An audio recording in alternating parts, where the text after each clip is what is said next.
Welcome, everyone, to Beyond Surviving, the safe space for survivors of childhood sexual abuse to receive support, resources, and share their stories.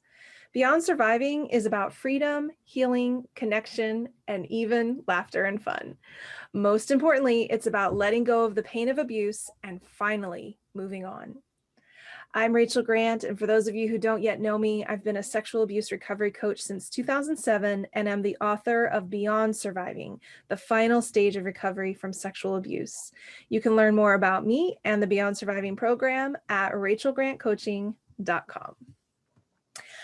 So today we are continuing our series of inviting Beyond Surviving graduates to join me on the show. And today I have with me Jen, who graduated from the Beyond Surviving program in 2017. And we have had just such a wonderful journey working together. And she's going to be here talking about her journey through Beyond Surviving, but also how creative expression and art has played such a big part in her healing. So Jen is an ongoing advocate for survivors of abuse and trauma and really values people being seen and heard. She's found deep healing in her own journey as a Beyond Surviving graduate and is reclaiming her life through writing and the creative arts. She now shares her process with others in several community-based creative self-care programs, including ones for survivors. Jen, welcome. I am so glad you're here with me today. How are you doing today? Good. I'm really excited to be here. So thank you. Yeah, you're welcome. So let's just step back a little bit to 2017 when you were at a place in your journey where you were looking for some additional kind of support, mentorship around healing the trauma that you had experienced. Can you tell us a little bit about, what was going on for you at that time in your life? Yeah, I was feeling really stuck, thinking I had not very many choices and nothing I could do about how I was feeling. I was feeling really explosive in my emotions and even just shutting them down and not dealing with them.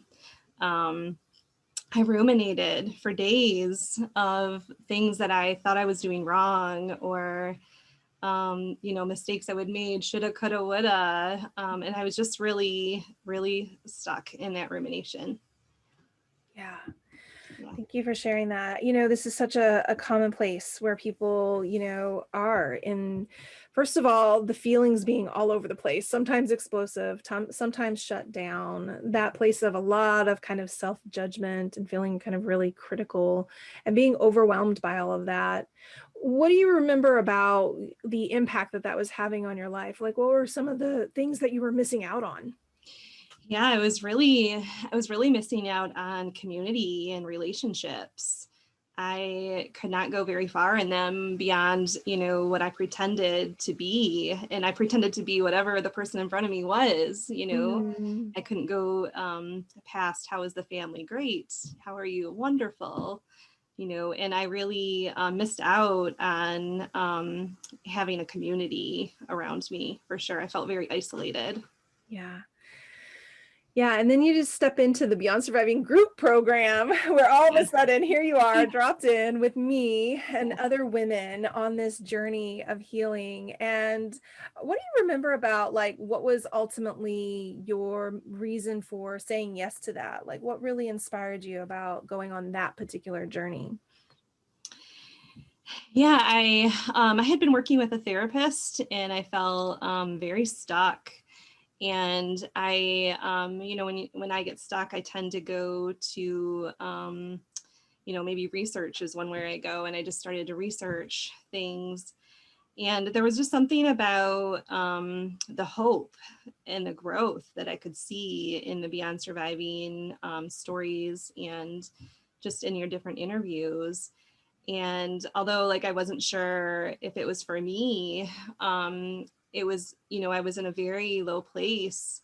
And I just knew I needed to make a choice. Either I'm going to continue spiraling down and feeling Mm, out of control, or it was just kind of like a door that I was just gonna try. So Yeah, yeah.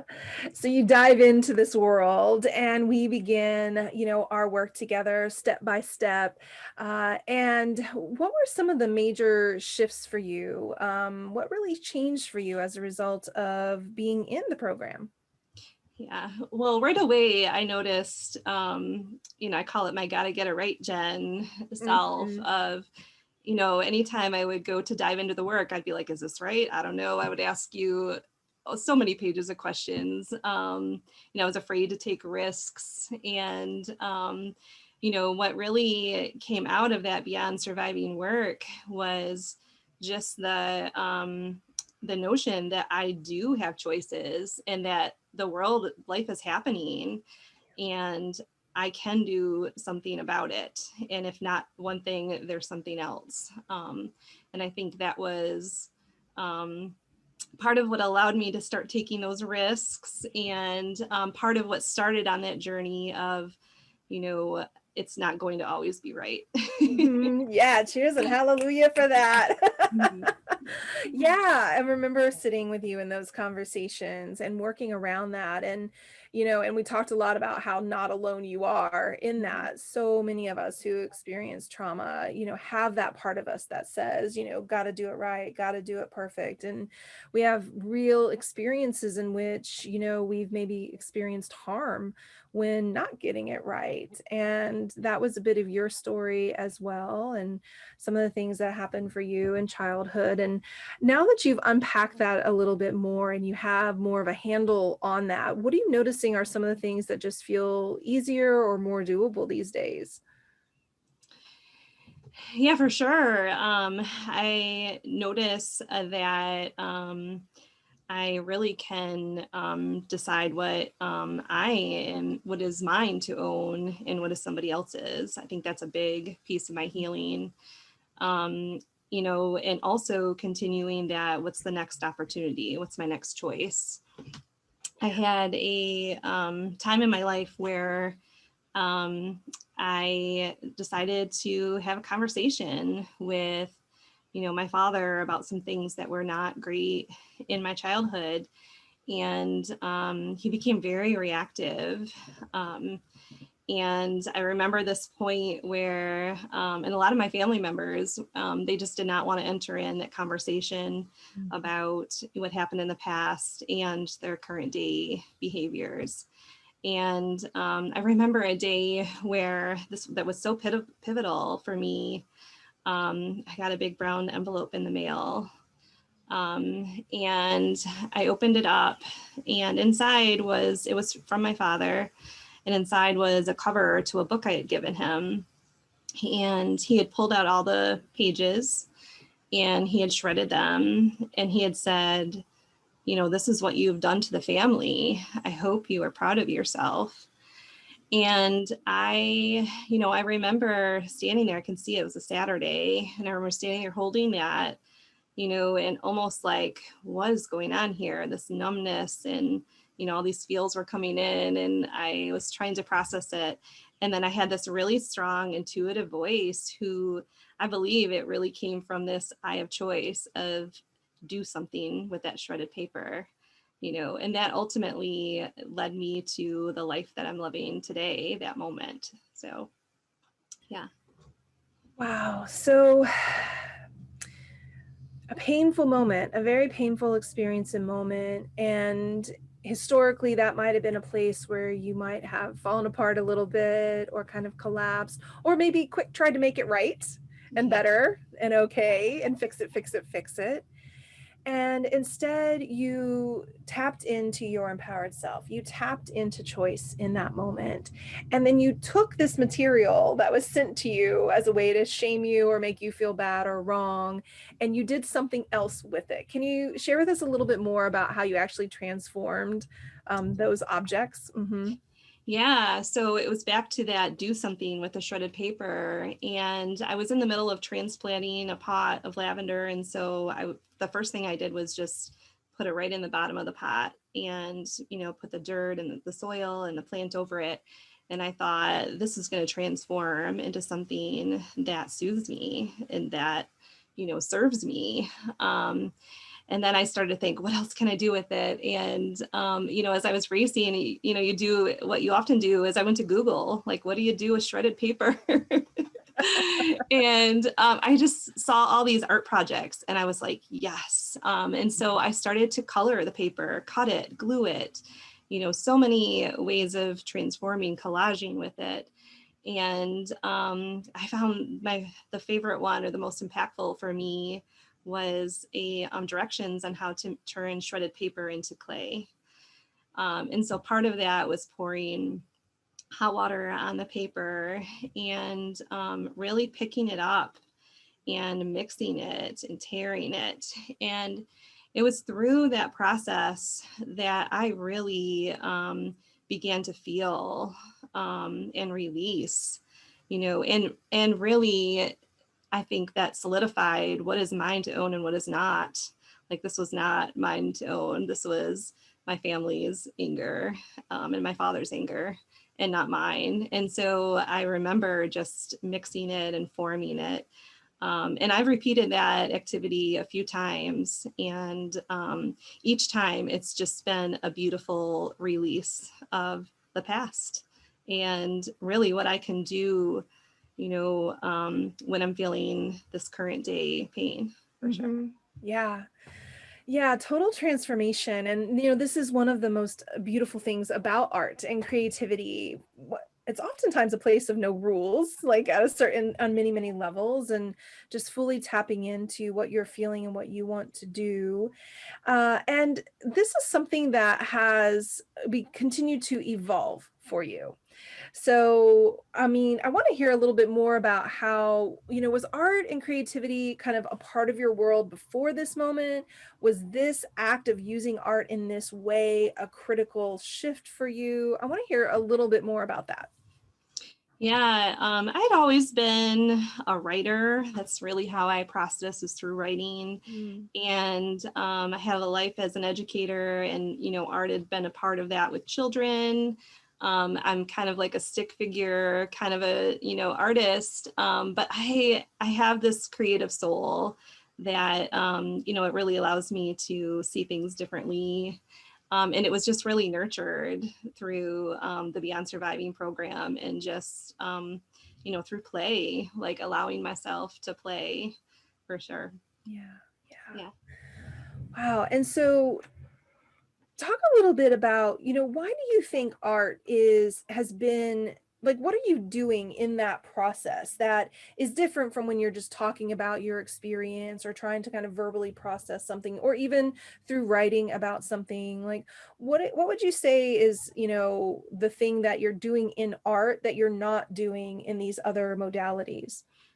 Yeah, I believe it really taps into a part of me that, does not come out in words. Sometimes the words maybe come later, but there's this very, young or new part of me that has not been heard, needs to be expressed. And I find that really just through the doodling and just the act of creating, to be a way that I can say things that I haven't been able to verbalize or to even conceptualize. Oftentimes things will come out, look at my drawings later and say, oh, I didn't realize that piece was in there. So, yeah.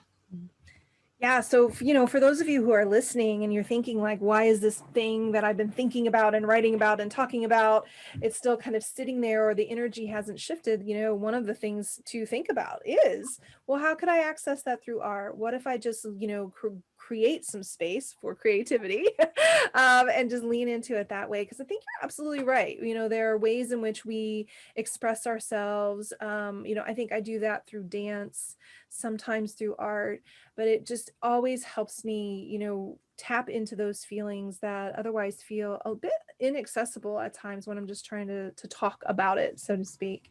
Yeah. So we're going to take a quick break. And when we come back, I want to hear how this has totally shifted, like what you're doing in your life. Like, you've been in a world of transition and transformation, certainly around this world of creative arts and healing. So we'll talk more about that when we come back. Hang tight. Are you ready to put your fears of abandonment behind you so you can have happy, healthy relationships? The fear of abandonment is extremely common in those of us who have been abused. When it comes to abandonment, we are very much driven by the fear of the unknown. We don't know if the people we are connecting to may one day withdraw their protection or support. People always leave can be a common inner belief we hold. Boy, have I been there. And I am going to share with you what helped me put an end to this paralyzing fear in my Overcome the Fear of Abandonment Masterclass. By downloading this masterclass, you will gain access to my proven process that will help you feel more confident and secure so you can have relationships that last. I'll also help you identify the toxic behaviors that keep you trapped in a cycle of abandonment and fear, and I'll also help you explore strategies for putting an end to sabotaging all your relationships. Go to rachelgrantcoaching.com/abandonment-class to get your MP3 of this masterclass today. Now, back to our show. Welcome back, everyone. So, Jen, one of the things that I've so enjoyed watching as your coach is you continuing to step out into community. You've done some things in the world of activism, bringing, a film to your school where you taught that was all about resilience and helping to understand how children are impacted by trauma. And recently, you've launched a whole new career, really, in the world of art and art expression, and have some other projects on the table. So tell us a little bit about, how things are evolving for you in this way. Yeah, well, once I really tapped into the power of creating, I was hooked. Like it felt so good to create. And I would, wake up in the morning. I like to do things, from my bed and bring my little notebook and my markers. And I would start to draw. And, one thing I noticed is, the perfectionist in me really showed up there. And I thought, I would kind of Google things like, should I draw this or, different pictures, and I would try to do them. And I was getting a little stuck there. And so what worked for me was starting with drawing my breath, like a very logical way to do it. And from there, I just continued on. And I started to, one thing that really happened through that process as I was creating is some of my family members were saying goodbye, and for various reasons. And I had this feeling of, that's okay. They're not my people right now. And I want to find my people. And I thought, well, what better way to find my people by doing something that brings in so much joy and so much love and light in my life.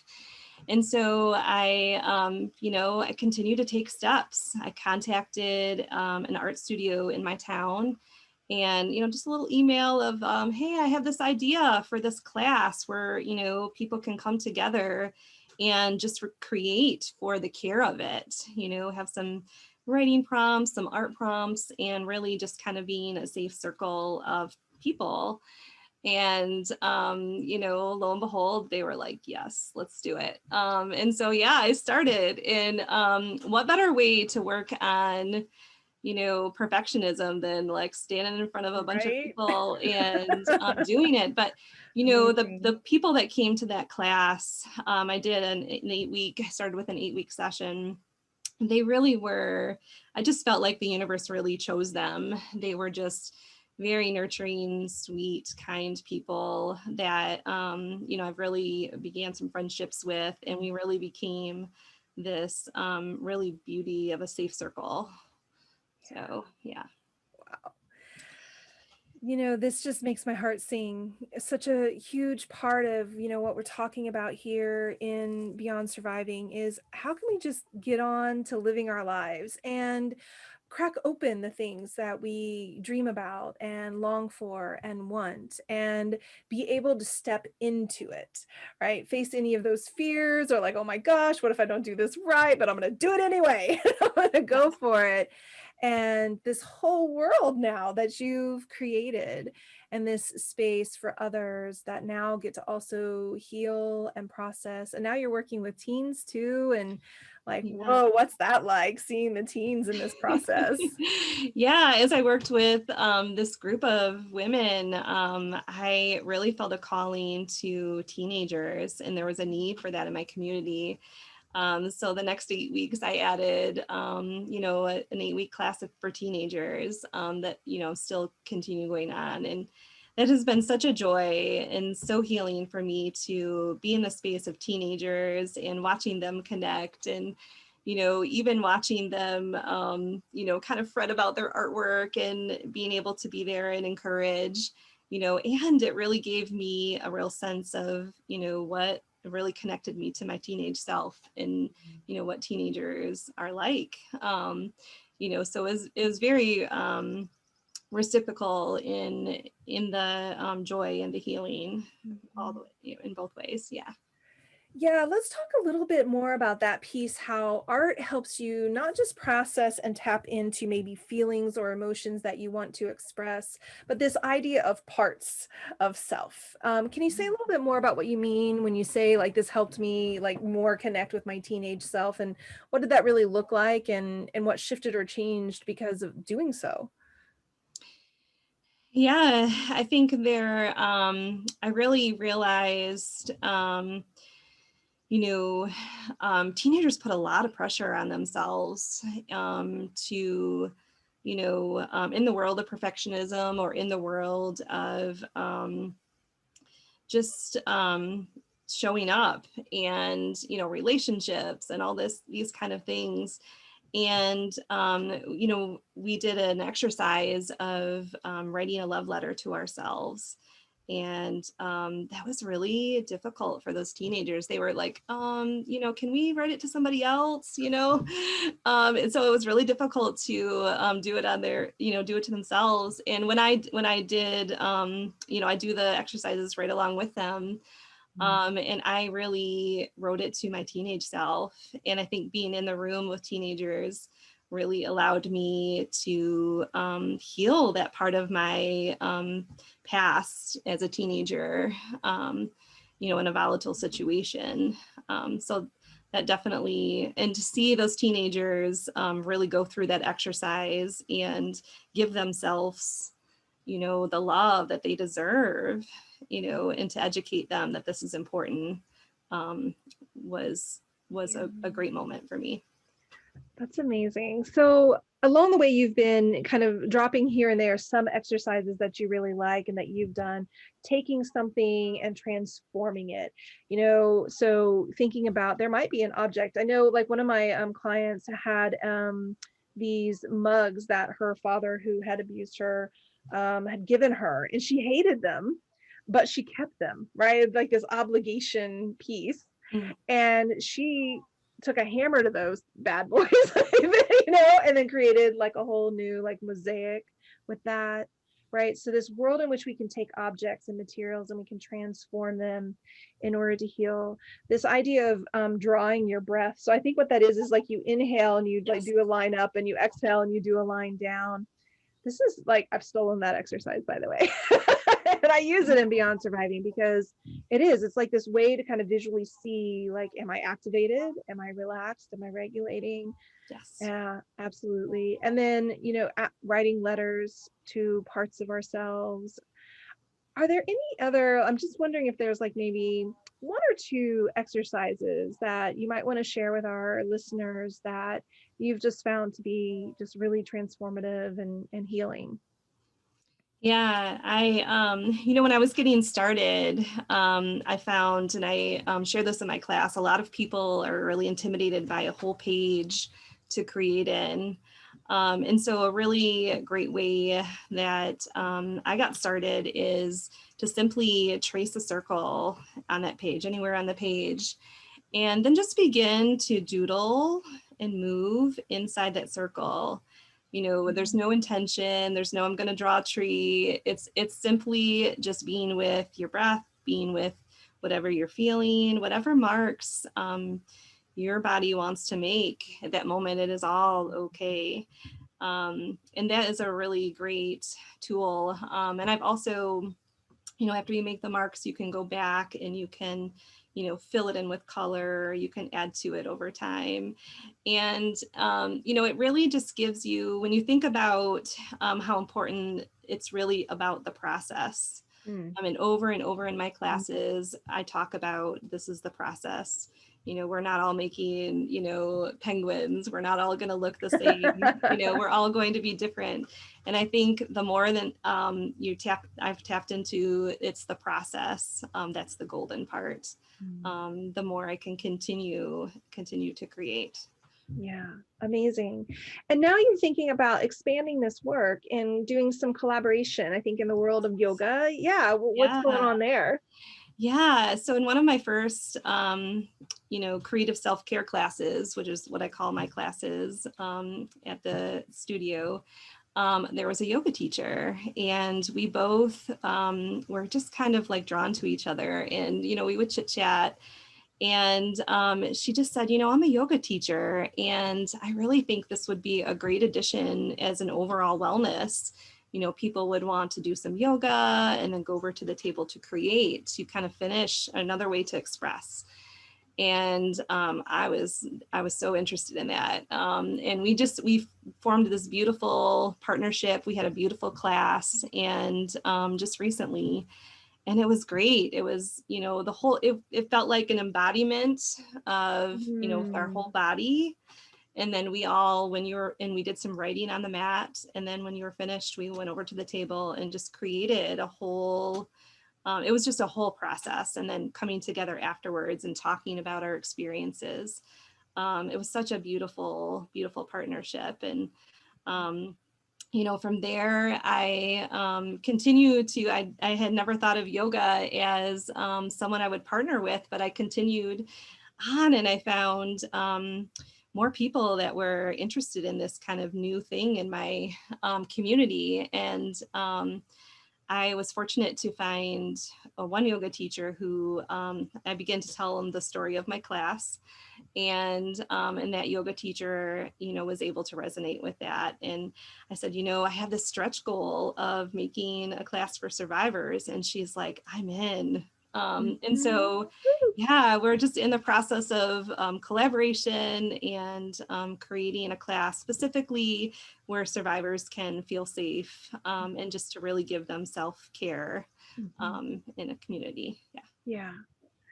I love it. You better start getting some copyrights on this, some Yeah. branding, some trademark, like yoga art. I mean, first of all, that is a yoga class I would love to attend to. I love a 2-for-1, right? Like I can Yeah. get some yoga in, get some Yeah. embodiment in, do some creative work. And yeah, I love that. Like, and one thing that I love that I really want to highlight about that particular experience that you're having is it's so born out of the place in which you talk about you these days, right? You Yes. have that space and you have that capacity to say, here's my story, here's what I want, here's what I'm dreaming of. And then exactly that, people go, wait, yeah, that sounds good to me. Let's do that. And then you get the next connection and the next connection, which that's something that wasn't so easy for you 4 years ago. Yeah. No, I wanted to hide. I did Mhm. not want anyone to know. You know, I had so much shame of thinking that things were my fault. You know, and as I've released that, you know, I've just really, those conversations are just such a part of all my classes, being seen and being heard, you know, whether it's trauma or, you know, other things. You know, people deserve that.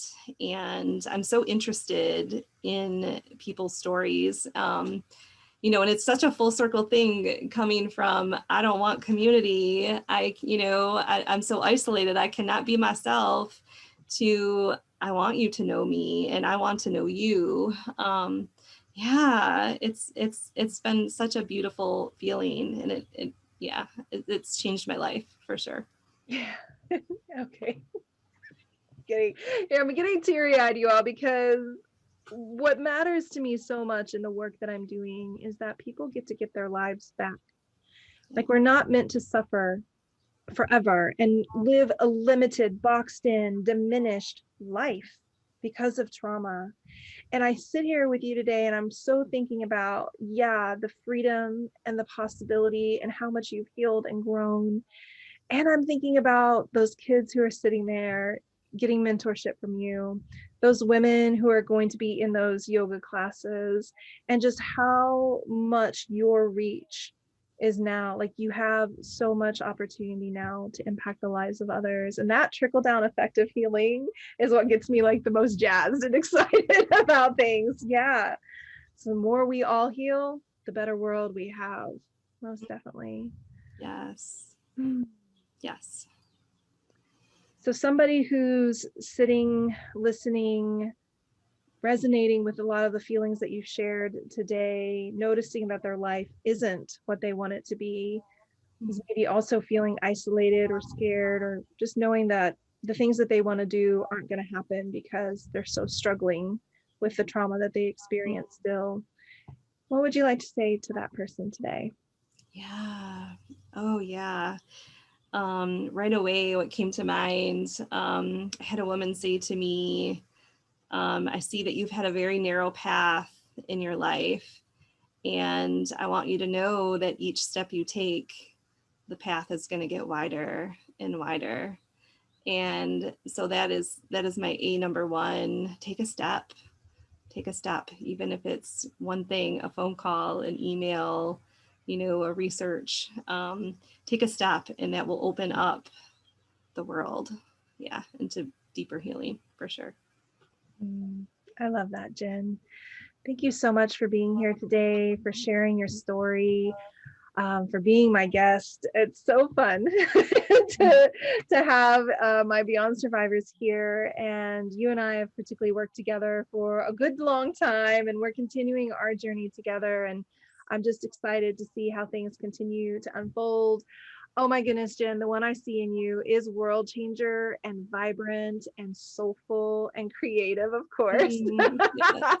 And just absolutely open-hearted and loving. And, kudos to you for all of the deep work that you've done to get to this point, and everything that comes after this, as you continue to stay in choice and Yes. continue to stay in that empowered place. And you are reachable by email. So you can connect with Jen. Her email is artandwellnesstogether@gmail.com. So if you have, so tell people a little bit about what they can expect or what they can email you about. Yeah, I'm really willing, to kind of just share my journey and share how I got started. If you're wanting to, start something in your community, or, if you're wanting to just know how to get started in the creative arts as a healing modality, I'm happy to share a step for sure. Yeah. Awesome. So reach out to Jen. She's here as a resource for you. Do not hesitate. And just thank you, everybody, for tuning in and joining us today. Remember, if you'd like to make a donation in support of the podcast, you can go to bit.ly/Beyond Surviving Podcast Donation. All contributions are applied towards funding scholarships, the running of donation-based and free programs, and making sure that those who are reaching out are getting the support they need. You can visit rachelgrantcoaching.com to learn more about sexual abuse recovery coaching or the other resources there. And be sure to subscribe to the podcast, leave us a note, leave us a like, and then come back next time because we have so much more to share. And until then, take good care of you.